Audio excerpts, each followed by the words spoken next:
conduct cannot be obscene and offensive, and you expect that you'll be admitted. It doesn't work like that. You must admit yourself, so you must admit yourself for mental I don't ever slow up, no I don't take shit. I got no love for the fakeness. If you wanna play tough and wanna hate this, I'll always show up. I don't ever slow up, no I don't take shit. I got no love for the fakeness. If you wanna play tough and wanna. Hey you guys, what is up? It's your girl, Ama Governor, back again with back again with back again with another video. Are you guys ready for the part 1 of the 3-part series? Can I hear some? Yeah. I need some energy in the house. Drop your comments right now. Let me know how excited you are. You know what? I'm going to do you guys a real one. I'm going to do the intro again, okay? It's lit, guys. We're excited. It's lit. It's all good vibes here. Let's go. Hey, you guys. What is up? It's your girl, Ama Governor, back again with back again with back again with another video. And today, if you don't know me, my name is Ama Governor, and yeah, I'm basically here to tell you a story, part 1 of a story anyways. I'm here to link essentially 2022 to 2026 of my life and how I happen to be here right now, how I happen to be interested in what I'm interested in right now, being African development economics, why I'm living the life I'm currently living, why I'm literally fighting for my future every single day these days, why I live a million miles from home now, why I literally kind of run away from home to get a bit of peace of mind. What are the stories, or what was the step-by-step that really led me to this point is what I'm about to tell you in 3 parts, this part being part 1. So let's get into it. I'm well aware some of you are worried that I may be going into the past, but in the first place, if you did hear about the story, you most likely heard it from headlines and just blog posts and things like that, and not from my POV. And yeah, I think I definitely deserve the right to share from my POV. And again, like I said before, it's not too much looking into the past, it's more trying to bring you all and those of you who are new here as well, just to kind of introduce myself a bit and just tell you a bit about my journey. In particular, this story is about the tumultuous journey of me being called to the bar as a lawyer in Ghana.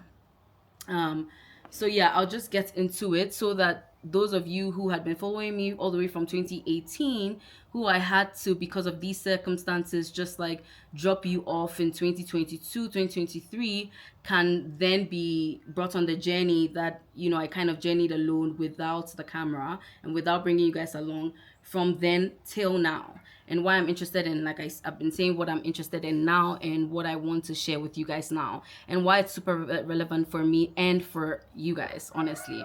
But yeah, you'll get to understand all of that in the 3rd part. But this first part is about, yeah, like I said, the tumultuous journey of me being called to the bar. I'll just summarize the pre-story before the brouhaha started in November 2022. But I'll just say, for those of you who don't know me, my name is Ama, and right now I'm 28. But when I started law school, I was 18. Well, I'm 27. I'll be 28 in August of 2026. But when I started my law school journey, this was in 2016, and I was 18 years old. I had just freshly finished high school, and in my family, you don't get a phone until you're done with high school and in uni. So that's when I first got my phone in level 100, my first year of uni. And when I got a phone, I started exploring social media, and then I found YouTube, and I said, what? You can post anything about anything, like about yourself. You can just share with other people. That's amazing. I'm going to start doing that. And then I started YouTube. So I had started law school. I had started YouTube, I think about a year after, like in 2017, 2018, thereabout. No, 2017. So I had started law school, I had started social media, I had started my swim school as well, because at a point things were getting tough at home, and so I had to support paying my law school fees and things like that. So my job on social media, my job as a swimming instructor at the time, had been helping to like pay my fees jointly with my parents. So that's what I had been doing. In Ghana, law school is for 6 years, right? So I had completed the 6 years. Apart from going to school and paying school fees for 6 years, you have to write all of these exams. You have to pass all of these exams. At the end of the 6th year, you have to do an interview. You have to do internships, which you all have to pass: a court internship, law firm internship. You have to also do an interview. Yeah, and then the bar exam results, right? The bar exam that you're supposed to take, you do that as well. So I personally had done all of that. I had done all of that from 2016 to 2022.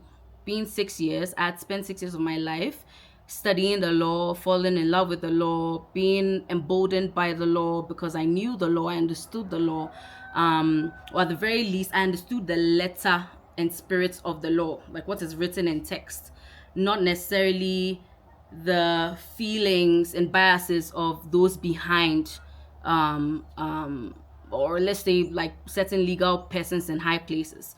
I was very naive, looking back. I would tell you, like, there's so many things that I definitely did not kind of fully appreciate at the time, and one of it was that there could be law in black and white, what is written as law, and then there could be those who are made to implement it, who can choose to implement it illegally, basically. So this I was oblivious to. And so essentially what had happened was 2022 had come. I had finished everything. I had passed the interview. I had done my internships with flying colors. My supervisors loved me. My lecturers loved me in class. Like, I was great. I was a great law student, very great law student. I do say so myself. I dressed most appropriately. It was generally the way the law school required us to dress was very different from my personal style, but it didn't matter to me, right? Because I understood the environment I was in, and so I acted accordingly. And I have a plethora of videos to show this. Some of you may not know, now I have my septum in, but I do have a septum. I have a septum ring, and every time through law school, you would always consistently see me park at the garage when I used to drive to school, invert it, take this nose ring out as well, even though those were not in the rules. It was not in the rules that you couldn't wear piercings. But anyway, I did all of that. And by 2022, I had finished school. So I think our bar exam result was set to come in the first week of November 2022. And the call to the bar was supposed to be a little later on in November 2022 as well. I'm now bringing you to November 2022. So then it was 5th November 2022. Let me take you back. 5th November 2022, I remember I had just woken up. I was feeling okay. I was feeling all right. Like, I was waiting for the bar exam results. That was the last thing that hadn't come out yet, the bar exam results. And then on 5th, they had released the results, and I was called to the bar. I had passed, and that was the last thing for me to be called to the bar. And I was so excited. I was ecstatic. I was so excited. I called my family. They called family back in our hometown. Everyone was screaming. Everyone was excited. This was 5th November 2022. The very next day, 6th November 2022, I was at home. Again, I was still excited, just thinking about, oh my God, 6 years, amazing. And then I received a letter. But mind you, before I received the letter, I remember I received a call. Someone was asking me, like, what's going on Twitter? And I said, what do you mean what's going on Twitter? What's happening on Twitter? So I went on Twitter, and I had seen a letter that was apparently addressed to me that had been leaked on social media from the General Legal Council. These are the regulators of the legal profession in Ghana, and I didn't have an idea about it. I had read my fate on social media, and essentially I'll put the letter here, right? Get this, the call to the bar was on 11th November 2022. So they waited 5 days to my call to the bar to let me know that a petition had been made against me to the effect that I was not fit to be called to the bar. They hadn't stated the particulars of the petition, what it had said, nothing. They just said to me that my call to the bar had been suspended pending their decision. That was it. And they waited 5 days to my call. Mind you, they had 6 years. Whoever, had this petition had 6 years to do it. Forget 6 years. Just the months before then. Because I had finished school now, like, way earlier. Like, earlier in the year, right? Maybe August, September, or maybe earlier, right? They waited till it was so close to my call to the bar. And the General Legal Counsel accepted such a petition. Now, you guys are not even ready for what was wrong with the petition. You guys are not even ready for the state in which the petition was, that the General Legal Counsel, legal persons, high-level legal persons, accepted the petition against me and halted my call to the bar pending this decision. That inevitably ended in my favor, mind you, but I digress. All right. So essentially what had happened was they had sent me that, and then I was so confused. I was so disgruntled. I was obviously panicking. I was losing my mind, in short. But then by 8th November 2022, I believe, they had, and if I'm wrong, the letter would just show it and I would just state that the correct dates. But by 8th November, they had now sent me the particulars of when I say particulars, the details of the petition, and had attached a pen drive that the petitioner had attached. Let's get this straight. Okay. Now, when I had received the petition, the petitioner had stated 3 reasons why I was not fit to be called to the bar. But before we go into those reasons, number 1, the petitioner's name was one Hajia Siduru. If you're in Ghana, you'd be very familiar with the fact that Hajia is not a surname, right? It's like saying Miss, right? So then the petitioner's name was kind of Miss Sidiru. Number 1, that's not a full name. And it ended up being a fake name altogether, not a real person. Number 2, the person had attached a number under the name. The number happened to have belonged to, and people were the ones who checked this. I didn't even check this. People were the ones, because that had also leaked, right? So people were the ones who checked it, and when people checked it, it was one what's his name? Dela what? A popular, when I find his name, I'll put it here. A popular, a well-known TV personality or radio personality. To be honest, I don't know him too much. I'm trying to remember his name, but yeah. I need to remember his name actually. Yes, Della Richard Sky, right? So this was it was like the number was registered to his name as his registered Momo, right? And mind you, this person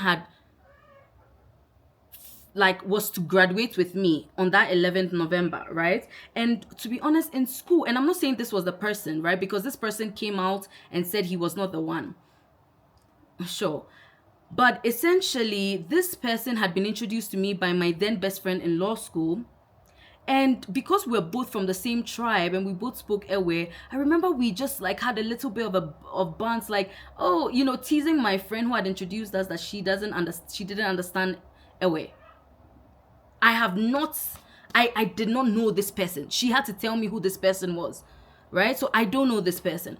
But yeah, so fake name and number, and the owner of the number had come out on Twitter, that same Twitter, to say they had nothing to do with it. They don't know anything about the petition. So we don't have an identified petitioner. And this petition was accepted. This petition was also accepted so close to the call to the bar. Where's the due process in that? Where's the fairness in that? When they could have, based on the grounds that they had listed in their petition, they could have come anytime. Let's get into the petition grounds. So the particulars of the petition, 3 grounds why they said I alone, out of 1,000+ people who were to be called to the bar on 11th November 2022, I alone am not fit to be called to the bar. 2 of them were total lies. And 1 was true, but like a wholly insufficient ground.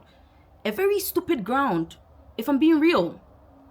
The 2 grounds that were complete lies were even proved to be lies by the pen drive that the person attached. I'll go back again. Number 1, the person said that a particular video of mine, I'm going to put the video here and I'll put a link to it here. This particular video in which I try to encourage those who ever were interested in law but were intimidated by whatever they had heard about the profession, to try to encourage them that they could also become lawyers. This person had said that I was using this video to ridicule the Ghana School of Law. And the video itself showed the opposite, and the person put that video on the pen drive. Number 1. Number 2, that was a total lie. They said that I consistently wear my nose rings, the septum that I brought out, that I consistently wear this nose ring in school, in law school.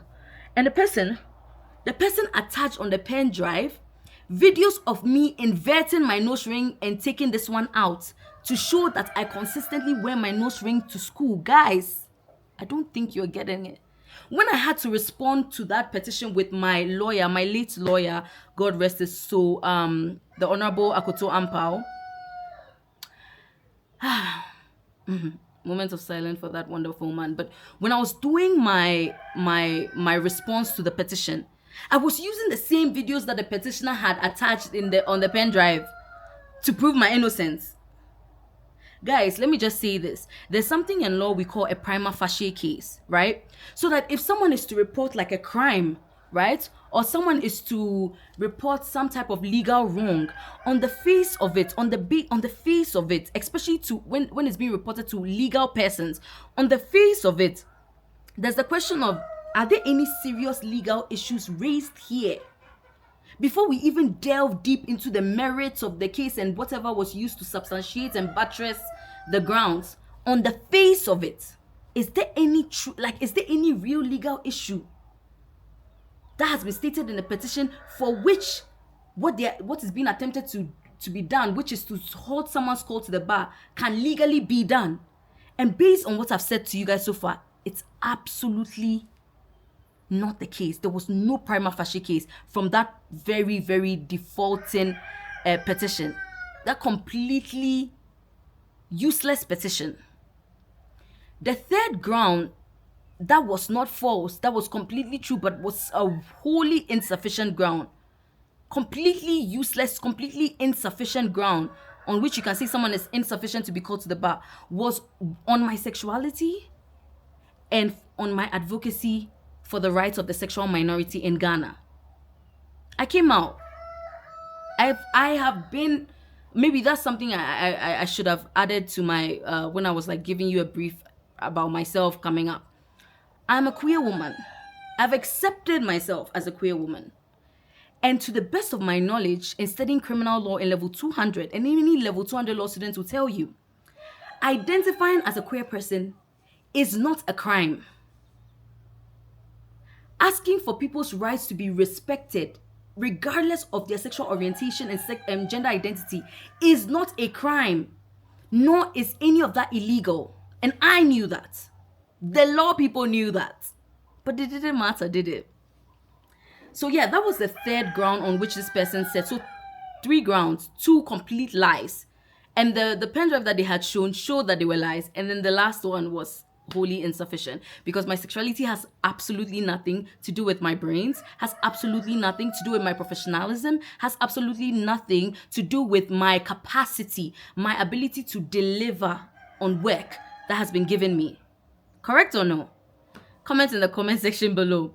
But let's move on from there. So that had happened, and guys, I tell you, my whole life was turned upside down from then on. It was national news. It was a horrible time in my life. But let's fast forward. So I started trying to fight this petition because after they had sent this to me, they told me that I had some time to respond to it. And shout out to CDD. CDD was the only organization that helped me out, was the only human rights organization that helped me out. I had written to a long list of human rights organizations, mind you. But shout out to CDD, and they also connected me with the late Honorable Akoto Ampao, who assisted me with my case. So I remember I went to CDD. These amazing people, Richard and Elikem, helped me out to put my response together, to attach my evidence, all of that, and I sent it.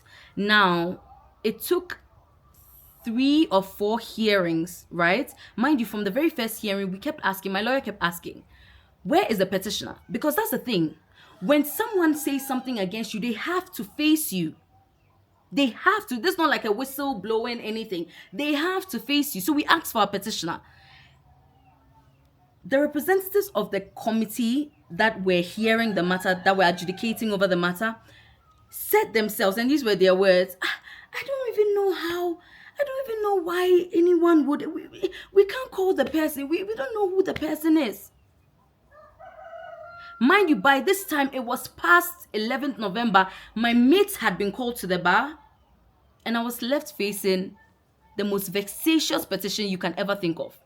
You know, fraught with bias and just evil, really. So, after like the 3-4 hearings, right, in which they had point blank period told me that like basically it was a mistake, right, that these people, like this person's petition was complete lies, and that the third ground was not ground enough to prevent me from being called to the bar. These were all things that they agreed to.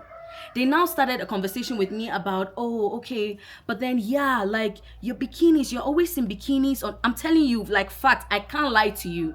You're always in bikinis, like yeah, on Instagram, like yeah, what's up with that? I had to explain that I've been swimming since I was 7, that I was a captain of the University of Ghana swim team, that I run a swim school, that I'm an instructor, that I'm a lover of swimming, and that every single picture of me that was in bikini was in front of some type of water body or with, right? I had to explain that. They were asking, like, so they moved away. They shifted the goalpost from my petition to, oh yeah, bikinis, you know? Then now they made me like go through my pictures and show them that everything was in front of water bodies. And then that's how come the bikini pictures you see on my page today are still there. I fought for those to be there. After the bikini pictures, I remember they were talking about, oh yes, my sex ed videos, my sex education videos that I do on YouTube is too much. Okay. So I took a lot of those down. That's how come you guys have seen a lot of things taken down. And then last and umbrella terms, they were like, oh yeah, just go through your social media. Anything you don't think should be there should be taken down. Yeah, all these things should be sorted. It's nothing. Mind you, they refused to do a private mini call for me, which they could have done. After realizing that they've messed me up, like they made a mistake, they accepted a petition from someone they can't identify till date. And, you know, wait, I'm supposed to be chill when I'm telling this story. I'm supposed to be calm. I am calm now, but it's just like every time, the story is just so incredible and so like vexatious that it's just like, wow. Anyways, let's move forward. Long story short, around that, the 4 hearings, the late Honorable Akoto Ampao had done a brilliant job. We were brilliant, we were fine. See, there were certain things that he stopped right there. Like some of my videos, let me just give him the shout. I remember in the hearing, they were trying to suggest that some of my sex education videos were next to pornography. And so this man had to, like, he didn't even take it. That is a lawyer. That was my lawyer. He cut them right there and said, no, please, let's not even drop that. Like, they dropped it. Respected. God bless that man. But yeah, so essentially, they had sent me a letter. Mind you, now this was the very next year. We're done with 2022. We are now in 2023. March, 13th March, they delivered a letter to me telling me, essentially, that everything has been alleviated and that I'm going to be called to the bar, essentially, and that I should apply to be called to the bar. Right? And mind you, they intentionally removed the opportunity for me to be called to the bar in the mini call. Because if you know, there's a mini call before the main call that happens at the end of the year. Mini call happens for those who maybe failed one course or weren't able to write or something, and they were able to just quickly fix that, and then they're able to be called, so they don't have to wait a whole year. They sent me the letter in March. I could have been called in May, and they refused to call me in May. That was the second denial. First denial, 11th November 2022. Second denial, 13th March 2023. Okay. So now we're there. But at least in my mind, I'm like, okay, these people have clarified that, like, they have nothing on me. This person lied, and that they're going to call me to the bar. Mind you, at this time, everybody and their mother had everything to say about me. Hey God, what did they say about me? Let me put this here. Apart from the uncle, we had these 3 women who were talking shit on my name, literally. Like, everybody had set up camera to actually have a say.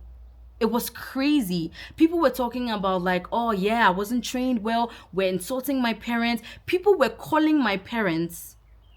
People from my village were calling my parents to say, is this what your daughter is doing? It was a crazy time. And mind you, my parents are not necessarily pro my sexuality. They're not necessarily pro queer, right? So it was a very murky situation, very nasty actually. Like, it was so bad. It was so bad at a point I actually had to run away from home. It was crazy. But anyway, so let's get into it. Now, mind you, March, they've already told me I'm okay, right? And let me just say this.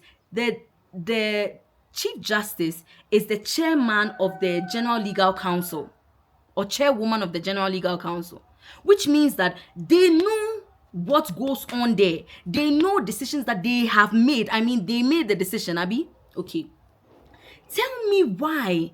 I don't know. It was in August 2023 or July 2023 or June 2023. One of it. I'll put it here. Then when somebody has behaved in a certain way, we say we cannot call the person to the bar. I was surprised at the furor that rose up concerning the call to the bar of certain people, and I thought, like, seriously, this is proper conduct for the legal sector. Former, embattled, removed with no dignity, removed without dignity, Chief Justice, former, removed without dignity, Chief Justice, Madam Tokonu, was invited to some type of public platform, okay? Now, she was talking about law and ethics. Law and ethics. The irony, law and ethics, and you were removed for being unethical. And being, literally what you did amounted to crime. Let me say, if they don't want to say, because taking a thing of which you are not the owner is what? Stealing. Let's leave that one there. She was invited to talk about law and ethics. Okay, no problem. Come and talk her. Who say? And I was surprised at the fury of some of you when certain persons were not called to the bar. You've even reminded me something I did not say. The call to the bar, that 11th November, I wasn't the only one who wasn't called to the bar.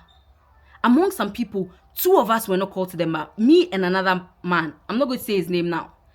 This person had been SRC president of the Ghana School of Law. That was the professional studies level of law. The last 2 years before you get called to the bar.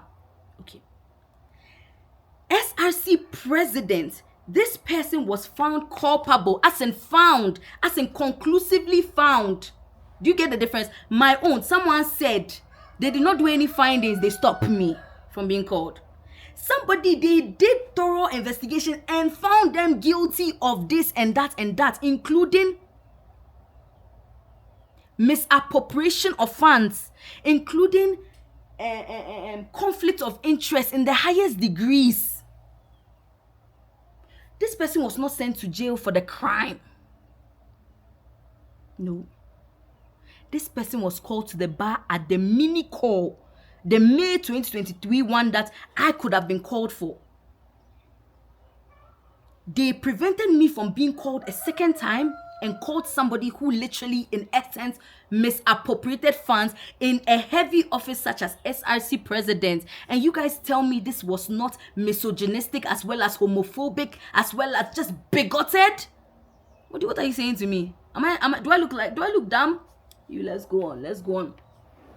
So in essence, this woman stands on the platforms and says, I was surprised at the fury of some of you, from some of you, about persons who are not called to the bar. Like, seriously? Like, really? God. Talking about me. Because there was no fury when the other guy was not called to the bar. It was mine that certain people were like up in arms, like, wait, why? Why aren't you guys calling this girl to the bar? It was me. And then you say, such conduct deserves being called to the bar. That's where I drew the line, because at that point, that August, I was dying. I was seriously dying. I was so sad. I was so broken. Everything had been taken away from me. I was devastated. My mates were now 1 year ahead of me, like way ahead of me. They hadn't said anything. My mates didn't try to like defend me. Nothing. And even cut ties with me completely. Like people that I was sitting right next to in law school. You heard me say ex-best friend. Like people, I was cut off. Do you get me? And then these people on TV3 and GTV and this were just talking shit on my name like every day without knowing the facts, because I hadn't come out to talk. As at that time, I refused to come out to talk. But when Madam Tokonu, what you've done to me, when Madam Tokonu came out and had the guts, the effrontery to come and speak on my name when she is chairwoman of the General Legal Council at that time and had delivered a decision to me clearing my name that hadn't done anything, what misconduct then do you speak of? Because mind you, not only had they suggested to me that everything was, not even suggested, had just admitted to me that, yeah, the person lied and yes, they agree with our responses and 2 of them were lies and 1 was not sufficient ground. They perfectly agreed. You guys still did this. You guys never told me one time exactly what it was that I was so wrong, what my misconduct was. Because the basis of the petition you guys agreed was baseless, was unfounded. So then, what misconduct are we speaking of? So at that point, I had to retort with a tweet. This is the tweet. But this was the tweet, and then it made headlines too. But yeah. Like I had to retort and I gave a full rundown of everything that I've just told you up until this point. That was the first time I started talking about the issues, because I was like, what? And if the Chief Justice, and you know the thing about her, she does this, what they all do, Christoni, like, holier than thou, Mr. Holier than thou, and you were removed for unethical reasons, holier than thou. These are the issues. The morality questions. I also made, when that thing happened, when the Chief Justice was removed for her unethical behavior, true unethical behavior, I made a tweet about it. That Ghanaians need to stop with like looking at the morality question from like a Christian and Muslim and religious point of view, because and Christian and Muslim acts are not the same as immoral acts. Are not the same as unethical. It's not. Simply unreligious. That's it. Anyways, let's continue. So, yeah, that had happened with the Chief Justice. It had also happened, it was around that time. So I think right after the Chief Justice, that's when the 3 women came to talk about me and things like that on TV3 or something. Helen was the only one who was defending me. So shout out to you, Helen. Oh my God, one other person that defended me around that time, Kojo Sheldon. Hey, shout out to you. Yeah, use a real one. Yeah, so fast forward, September 2023 comes up. September 2023, mind you, at this time they refused to come into the mini call, so I'm like, for sure. And after saying that I hadn't done anything, for sure, October I'm going to be called. The next call was October. That's the main call at the end of the year, October 2023. That was when I was supposed to be called for the 3rd time. September 2023 comes up, and there was a protest. Oh, there's quite some things I've missed them. but I'll focus on those in the part 2 where I start talking about my practice and how I even got into practice and all that. But by September 2023, I had basically met Oliver, and so I had started becoming introduced into movement work. When I say movement work, basically like organizing protests, but even going beyond that to like agitate for change, like going far beyond just protests to agitate for change, right? And doing that on a continental level and so on and so forth. And so I had joined Democracy Hub, Fix the Country, now Democracy Hub, and so on. And so there was a protest that we were agitating. That was the Occupy Jolobi House protest, right? That was, or Reoccupy Jolobi House protest, I believe it was. And we're demanding for public accountability from the government. We're demanding accountability from the government, right? There were a myriad of like crazy scandals with funds misappropriation and things like that, stealing basically. Let me say it. And so we were agitating for like, no, you have to give us answers, like Occupy Jolobi House. It was a play on the Jubilee House when Akufo-Addo was in power that time. You know how crazy bad that time was. Yeah, so it was around that time. And during the interview, so yeah, maybe certain things I would. Here's the thing: when I make an admission to like, oh yeah, I okay, in hindsight I messed up, or in hindsight there's a difference for me between yes, I messed up, where I'll fully say, oh yeah, nah, I fucked up, and then hear me out when I say it's not a situation of I messed up, but it's more so I was naive to the nuances of the context that I was in, right? So not necessarily that I messed up, because for me, I don't think I did anything wrong, and I still stand by that. But it was more so like there's a bigger fight, like there's a bigger political battle going on, like you are in a legal profession that like promotes elitism, right? And first of all, you're already from the working class, you're queer, you're openly queer, you wear piercings, you have tattoos, like you're from the working class proper. You're not like someone who has lawyers in their family and things, and you are coming into the profession and you're not coming to do pro. Do you understand? It was more of like a political like optics battle going on that I didn't fully grasp, right? But yeah, so that's why I would say I didn't fully grasp, not that I messed up. But here was the interview. I'll show you guys the interview. I've had a lot. You want me to ask you all the questions? Oh, sure, but Okay, so, we're not here for that. Yeah, just to provide some context, I'm a governor was supposed to be called to the bar this year or last year? Last year. But she was not called to the bar because, what did they say? Because a concerned citizen of the Republic of Ghana petitioned against me that I am not fit to be called to the bar. Did they give any reasons to be called? Yes, they gave 2 fallacious grounds and 1 insufficient ground, which all got thrown out, and basically I won in conclusion. Oh, you won? Oh, of course I won. Do you know who you're speaking to? Oh, so wait, you've been called to the bar now? I'm getting called next month. Oh, I didn't hear that. It's not. So I think congratulations are in order. Thank you so What kind of defense did you put up?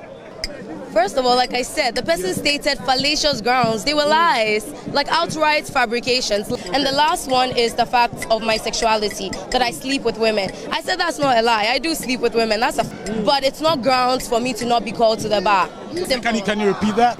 My sexuality, I am queer, I am pansexual. Yes, I sleep with women, but it's not a ground upon which you can say that I am unfit to be called to the bar. And that was our defense, and we won.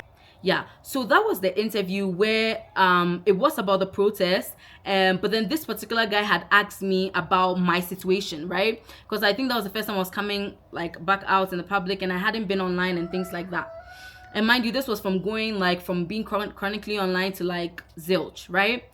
And I remember everyone feeling like, oh no, this girl shouldn't answer this question because this is a trap. Like, trap where? Did I lie?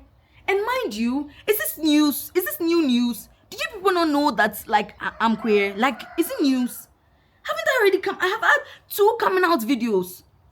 And the thing about the petition, that was one of the things that was in it. So when I how is it a trap? I feel like my little mind did not understand, right? But then I guess like now when I understand, it was more like too much force for like, yo, you need to like they were trying to humble me. And I wasn't getting the message, basically. Instead of me to be humbled, I essentially wasn't getting the message, right? So I feel like, yeah, that was definitely something that, like, yeah, they were like, no, girl, I actually need you humbled, right? So, yeah, that happened. And then right after that happened, yeah, let me just break down because I even have videos to show you guys how crazy it was. When that had happened, I remember September, no, this was September. October was when I was supposed to be called. Okay, now I had been speaking with the I don't know if he still is, but he was the dean of the Ghana School of Law, right? And I had been speaking to him and like towards my call and how to apply and things like that. And so I remember when it was like, so the call to the bar was 18th October 2023. Now, this was my third denial I'm about to tell you about. My call to the bar was October 18th, 2023. Okay. Rehearsal was 17th October 2023. If you don't come for rehearsal, you can't come for the call. Okay. Now, from like the week before, I think the 18th was like a Friday. The week before, I had been coming to the school. I have videos. I was distraught. You could see my face. I was bizarre. I tied my hair, wore my this thing, jump on moto, jump on trotro. Because at that time, I couldn't work. Hey, I couldn't work for that whole duration, like nearly a year type of thing. I couldn't work. I wasn't making money. I was looking crazy. I was looking sad, hopeless. Like I was just looking defeated, right? And then I made it to the school. See, I must have come to that school like 4 different times, like the week of the call. Came for them to apply. This dean made me sit outside for hours. I have the videos. I was so frustrated. Nobody was talking to me. Nobody was giving me face. And mind you, as at that time, like it was so hard for me to be like showing my face, going in church, because everyone, like not everyone, but a lot of people would like identify me and be joining me. Oh, are you the one? Oh, sorry. Like, it was actually a mental time. Like I'm talking fast and things to get through the story, but oh my God, make no mistake, it was a crazy time. Fast forward. So then I was coming to the school. This man did not give me any indication that I was not going to be called to the bar. None. He in fact kept encouraging me. Oh, you get called. Now, the rehearsal was on 17th. I dressed, wore my everything, went to the school to go and find out, like, I've not heard from you guys. I had applied now. And now that was like just the 16th. After stressing me the whole week, then 16th, they let me apply. I went back to school on 17th very early because I knew that rehearsal was also very early. So I went to school very early. I live in Tema. I left Tema to Accra Central. That's more than 1 hour, especially with the chores I was taking. Okay. I went there. These people were tossing me. And in fact, now this guy like refused to take my calls, refused to respond to my messages, and left the office and left me there. I took moto. I came straight, as the time was getting close to rehearsal, I came straight to the rehearsal gate. Guys, I have videos. I got to the rehearsal gate and was met with like at least 10 policemen and security men. They've been directed to make sure that I don't cross the gates. I can't lie to you. That day, I ruled on the... Guys, don't. See, talking about this thing, it tears my heart apart. I was rolling on the floor because I was going mad. I say, what do you mean? What do you mean? What should I go and tell my parents? One now suddenly happy you have to wait a whole year. What do you mean that I'm not allowed to go into the gates? If I don't go for the rehearsal, you're not going to let me come for the call to the bar. What is this? I was there. I was squatting because now I didn't want those who were going to be called. Mind you, those were like, okay, no, those were not even my juniors. Those were to be called with me before, right? I didn't want them to see me. I went to stand behind some like security post. I was there squatting in my suit. One of the policemen felt so horrible for me. He came there, sat with me the whole time. I'll show the video. Sat with me the whole time. I was going crazy. Right? I was going crazy.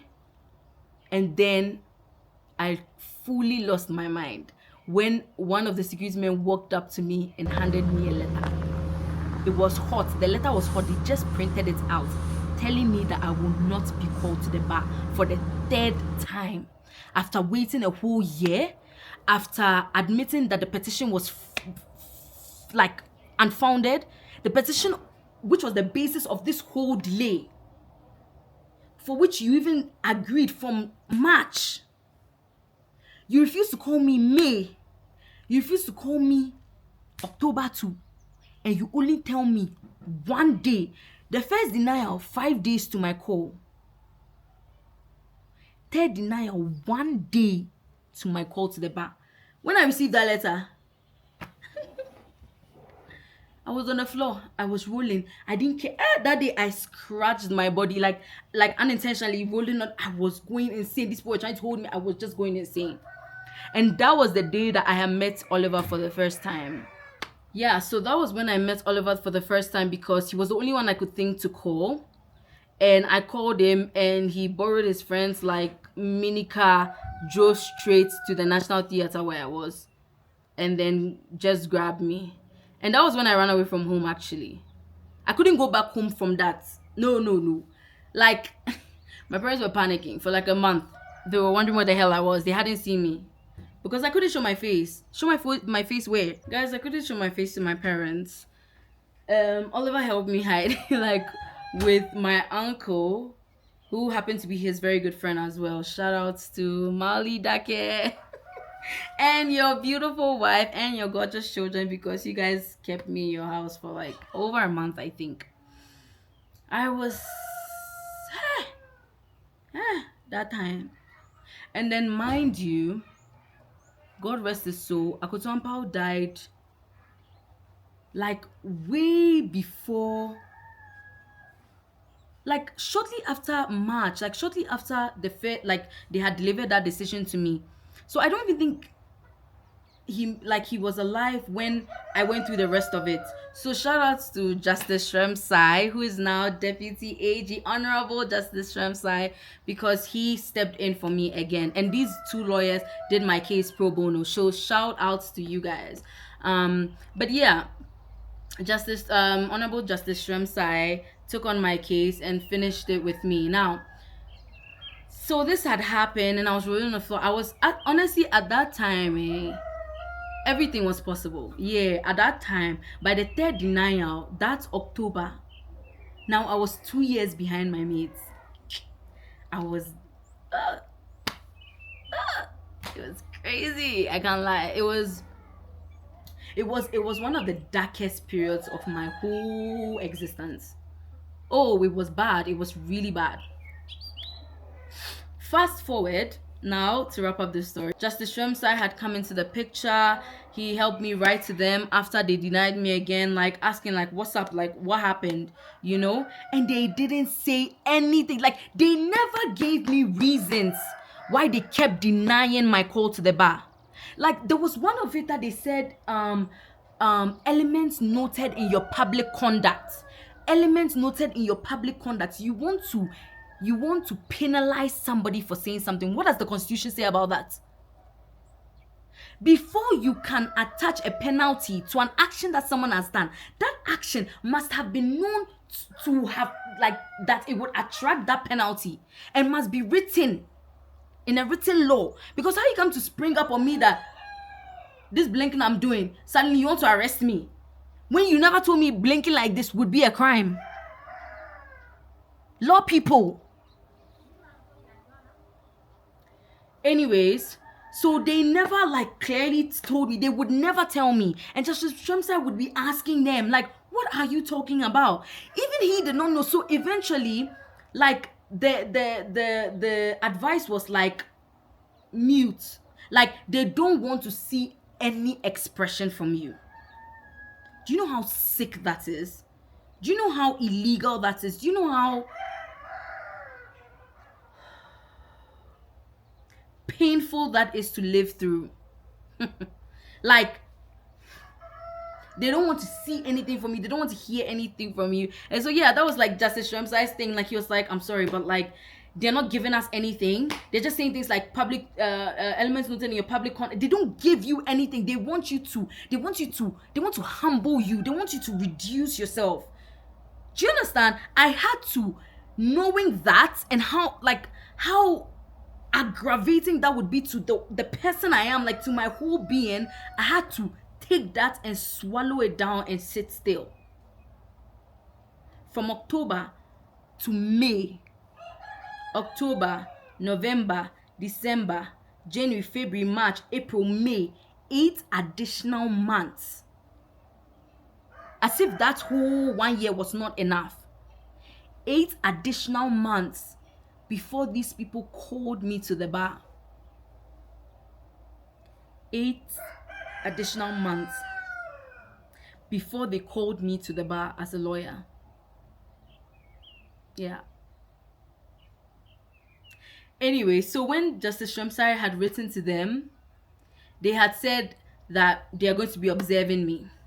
Basically, that's essentially what they said. Like, they were going to observe me, you know. And when, like, essentially it's fit for them to call me, that's when they are going to call me. Without telling me why my call is being delayed in the first place. Like, what's the moral? What's the immoral? Like, why can't you say with your mouth, this is how you are immoral? Stop. There was nothing I was given to work with. Just to be in my head. To rethink, to think and rethink, to go mad. I was made to be a mad person in my own mind. The level of confidence I had at the time, like way before all of this versus now, it's not even so much, it's more like confidence in what I know, right? Because I'm very aware that there's so many things I'm naive about, because there's so much political dynamics that goes on, right, that I'm oblivious to, right, or that I didn't catch up on like quicker, right? So yeah, they had done this and they said they were going to be observing me, and that whenever like a call, like an opportunity came up for a call to the bar, I should apply. So when the mini call was coming up, I didn't want to wait for the mini, like I applied for the mini call, and yeah, that's how I got called to the bar, essentially.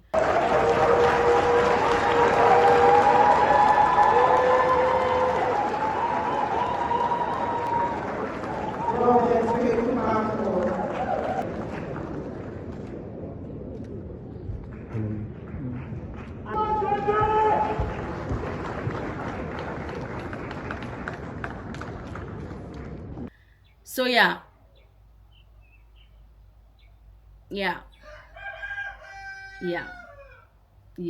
That was the whole delay, guys. That was the whole delay. I didn't do anything wrong. And like, I couldn't tell you how many times I would stay up late, like reading you guys' comments, like not you guys, but like people who didn't have an appreciation or any type of empathy for what I was going through, like, oh, only bad they go call you be chop bar, only bad they go call you be drinking bar. You, how can this girl be expected to be called to the bar? How can this girl be expected to be a lawyer? How can they, like, it was crazy. And it was like, it was so insane because there was something called there's something called the Book of Shame, right? That book is supposed to record like any irregularities from any law students while they were in law school, or any mishaps, or any, like, you know, rule breaks, right? Me, my name in the school of shame, Book of Shame, never. You can never find me there, because I was a top student. Do you get me? I was a top student. I was a top law student, but did that matter? No, in the face of biases in Ghana, did that matter? Even in the, like, for me, I felt like people who were homophobic towards me could not stop my call to the bar, because there was nothing legally they could use. I was so sure of that. That's what I'm saying. Like, there were things I was naive to 100%. Like, you know, the terrain, just, I didn't realize the extent of illegality that legal persons were willing to tap their hands into on my name. Because to be honest, like me, one thing that if I had resources and support to do, I was so bad. Like, I would, because I know the law. I get it, right? But when you go to court, you're using judicial precedent. So I know that if we're going only based, I know things going on in courts, but if we're going only based on the law and judicial precedent, I know that I have a real serious case against everybody involved with what happened to me. Everybody involved with what happened to me. But no support, no resources, and everyone was feeling like, oh no, you should like put your head down. My number one thing I wanted to do after being called to the bar was to sue. Like fully. But every single person, even those that supported throughout till I was called to the bar, felt like, hell no, don't do that. Keep your head down. Thank God you've been called to the bar. Keep your head down. Don't poke them.